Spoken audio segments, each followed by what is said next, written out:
Well, I think Mason Mount's form wasn't too dissimilar to the rest of the team. I think, apart from maybe a Reece James and a Thiago Silva, I think a lot of the Chelsea players were underperforming this season under Tuchel, and since the new manager has come in, they seem to have got a little bit of a boost.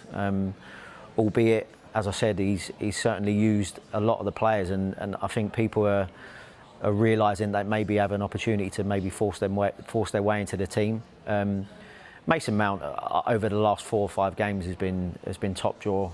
I think that a lot of the time a focus would be, a spotlight would be put on Mason because of the levels in which he's performed at before. 2-time Player of the Year for Chelsea. The last 2 years is outrageous for someone of his age, and I think that when he's producing the type of form that he can do, I think it's coinciding with the fact that he's playing better, that Chelsea are playing better. For me, he gets in the Chelsea starting 11 and England. And what about Graham Potter and sort of how you view how he's done? 1 draw followed by 4 wins with just 2 goals conceded is pretty impressive, isn't it? Absolutely. I'm first and foremost, I was really pleased that Chelsea had gone for an English manager. I think you can rule out the first game. I said that here the other day. I think his selection was maybe quite safe in the first game, which you can understand. He went for experience and maybe players that had played at that level before when we played Salzburg. The performance weren't great, but you have to allow the manager time to get to know his players. You have to allow him time to put over his philosophy and his requirements in what he wants as a manager and a coach. And I think you can't ask for more than what's happened over the last 4 games. Clean sheets have been hard to come by before Graham Potter came into the club, and it looks like that they're looking more solid. But one of the positives that I've already mentioned is that they've played many a game. They played Milan twice. They had a tough game against Palace. They've played many games with many different players and also different formations, and still performed at the same level. And I think in a year that's going to be slightly unprecedented, the fact that we're going to have a World Cup in the middle of it and everyone's going to have to rely on the squad, the fact that he's having those players perform at the level and the team tactically have looked great under Graham Potter, I think it's really good things and bodes well for the future. Yeah, and what about Chelsea's defence? I mean, they've not conceded 353 minutes. Do they have one of the, I guess, the best in the Premier League? I think it's a little bit too early to be saying that, because we do have to realise that previous to those recent games, they was conceding far too many goals. Seems that they've put a stop to that, and they are looking a little bit looking a little bit more of a threat going forward as well, without losing their stability and the security of the defensive structure. So I think it's really looking good going forward, and it's something that they want to build on. But I think it's a bit early to say maybe one of the best defences. I think after 10 to 15 games, we'll get a better idea of where we're at.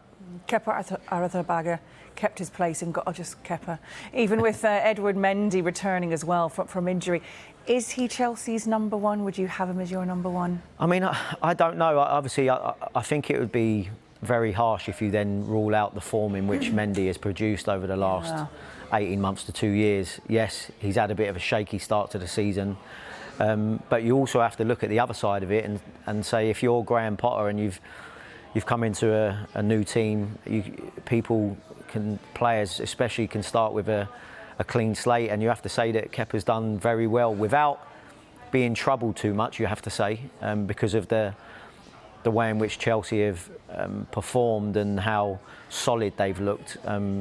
Thankfully, Kepa hasn't had to do too much, but you have to say you can only play as well as the rest of the team are performing, and whenever he has been called upon, Kepa's done well. But I think it's a little bit too early to judge, maybe even from Graham Potter's perspective, let alone ours, to judge and who would be the first choice at the moment. Yeah, OK. I want to ask you about Thiago Silva and just how influential he is as well. Is he better than you thought since his arrival at Chelsea? Absolutely, and that's taken away none of the respect or admiration I had for him as a player. I always thought Thiago Silva was a top centre-half, but when you have a player that's maybe played in Italy and then in France for long periods, the only sort of time that you get to see him at a real close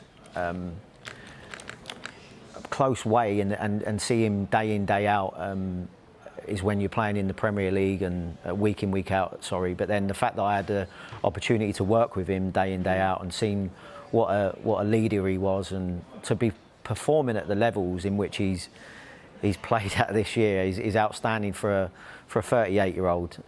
As I said, he's not only one that produces top quality performance for himself, but I think he makes players around him better. He's a leader, and the calmness in which he brings to the team is outstanding. And like I said, I felt even when Chelsea were going through their bad spell, apart from Reece James, I think it was Reece James and Thiago Silva were the only two that I felt could come away with decent levels in which they're used to performing at. What realistically are we going to expect from Graham Potter this season? He's had a bit of a glow up as well. He's enjoying life at Chelsea, isn't he, right now? Seems to be fitting in. Well, listen, I've rated Graham Potter since I first came across him at Swansea, and then you saw how he had his team playing at Brighton, and rightly so that he was put in the mix when Chelsea were looking for a new manager. Glow up. I'm not quite sure I have seen that. But yeah, he looks good in the Chelsea touchline, and like you said, it's someone that is put in the work previously and has got his just rewards. I think at the moment it's a bit early to kind of thinking further ahead where we're going to be. Like I said, it's an unprecedented year, but I think he'd certainly be looking at top four.